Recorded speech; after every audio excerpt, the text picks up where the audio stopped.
Nau mai hoki mai ki Warrant of Fitness, te hōtaka hauora Māori. Ko David Jensen tōku ingoa, tāku te Māori. I tēnei wiki, ka huri tātou ki tēnei wahine rongo nui nei, te nui ngō koutou ka mōhio kia Ella Henry. Engari tēnei wiki, kei te kōrero mō tētahi kaupapa, tētahi raruraru, ka noho huna. Nō reira, mā taki mai. That is so not fair. You can go up close. No, it has to be from a long way away. He mea whakamataku I ahau, te tākaro tahi ki aku tamariki, te kori tinana, te hiki wahanga taumaha, te mare, tihe rānei. Kia ora koutou katoa, ko Ella Henry tōku ingoa. I noho au I te mate tō ngā mimi. I'm the man.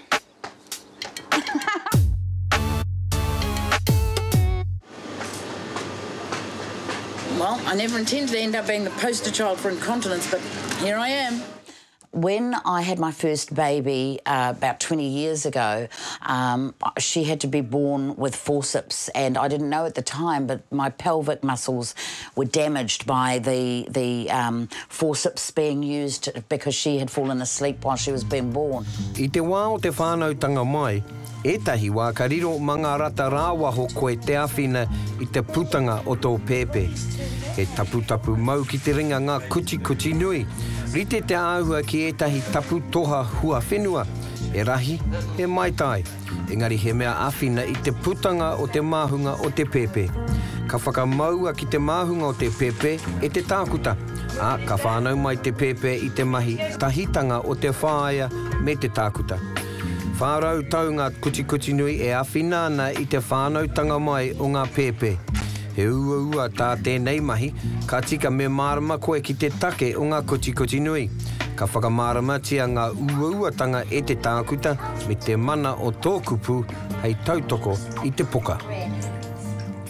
And it wasn't until in the last couple of years when I stopped smoking, I put on a lot of weight very quickly. And so the compounding of having the muscle damage done 20 years ago with the added weight meant that I started to manifest the symptoms of incontinence. And eventually it became so stressful because I didn't know when I was going to have a problem, when I was playing sport or lifting weights, or if I had a cold and I coughed and sneezed. So I went to the doctor because I was feeling really distressed and it was starting to have an effect on my self-esteem and my sense of confidence out in public.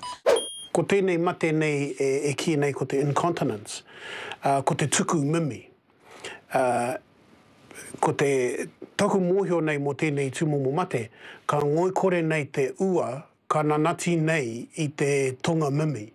Nō reira, I nā rewha, I nā tīhei, I nā peke te tangata, ka tuku mimi. Ka tukuna atu a Ella ki tētahi kaipoka e tana tākuta, hei wānanga I te huarahi hei whakatika I ona ua papatoi ake, ngoi kore. Nō nāhia tēnei mate, te nuinga, taku mōhio, e pānei ki te hapūtanga o te wahine, me te pakeke haere o te tangata. Nō reira, nui no atu nā wahine, ka patua nei e tēnei mate, ka nui hoki ko te kuia, ko etahi ko te kraua, e pānei tēnei mate tuku mimi. The surgeon suggested that I try first a physiotherapist, and that's when I started to go to the physiotherapist, and she gave me the action plan, and over a period of 4 months I was able to solve the problem altogether. Hi, I need to see Jill. Okay, she'll be with you in a moment. Just take a seat. Thank you. Ko Jill Wood te ingoa o taku kairomi, I mua I taku kitenga tuetahi ki aia, he tino mataku, he tino whakamau, no te mea he tauhau ia ki ahau. Ai he wahine Pākehā hoki. Engari, I ngaro haere aku a wangawanga I ahau, ki reira no te mea he wahine tino whae whakaro ia, I ata haere, I awhi I ahau ki te whakangā, kōrero ai mo aku momo tohu. The pelvic floor muscles run from this tailbone and sacrum forwards towards the pubic bone, and they sit there at the bottom of your pelvis. So they form a sling or a hammock or a muscular support.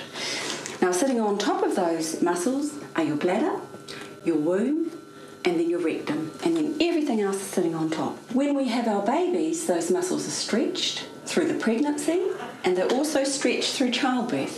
Okay, so I'll show you this.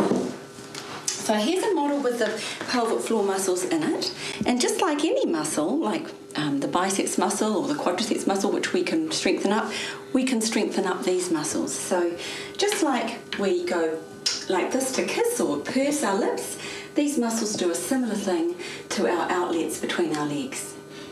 All right? When you cough or sneeze or lift anything or shout or blow your nose, these muscles squeeze and lift up to stop leakage of urine. When you've had a baby, or if you have problems with your bladder, you need to squeeze and lift up these muscles yourself. You have to tell them to work. You have to prepare for it, squeeze them, hold them tight while you cough or sneeze. We call that the nag. So Ella, what I need to do is I need to look at your pelvic floor muscles to make sure that you're doing the right thing, because unless I have a look, I don't actually know that you're doing what I ask you to do. So what I'd like to do is to get you up on the bed, get you to take your underwear off and examine your pelvic floor muscles.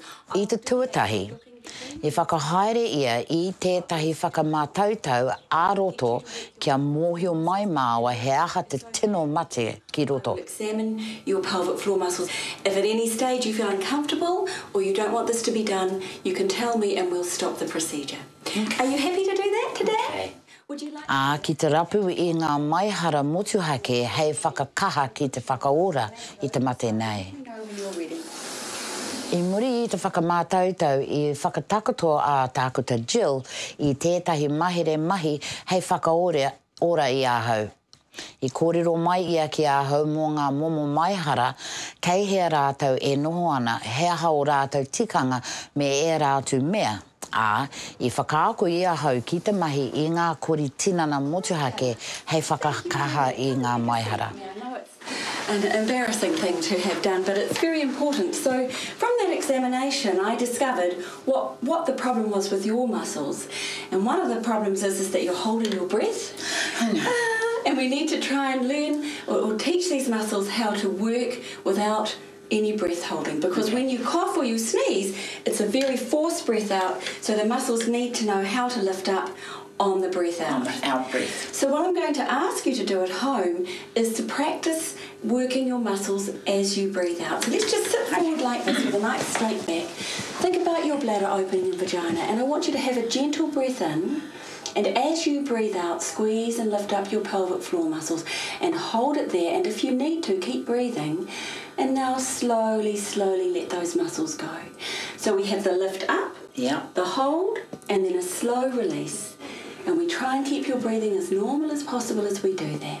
We believe that because the muscles are weakened by childbirth, and also that the muscles continue to cause problems as we get older, that every woman that has ever had a baby should practice pelvic floor muscle exercises, not only during her pregnancy and after she's had her child, but for the rest of her life. So on a regular basis, pelvic floor muscle exercises should just be part of, grooming, like brushing your teeth and brushing your hair.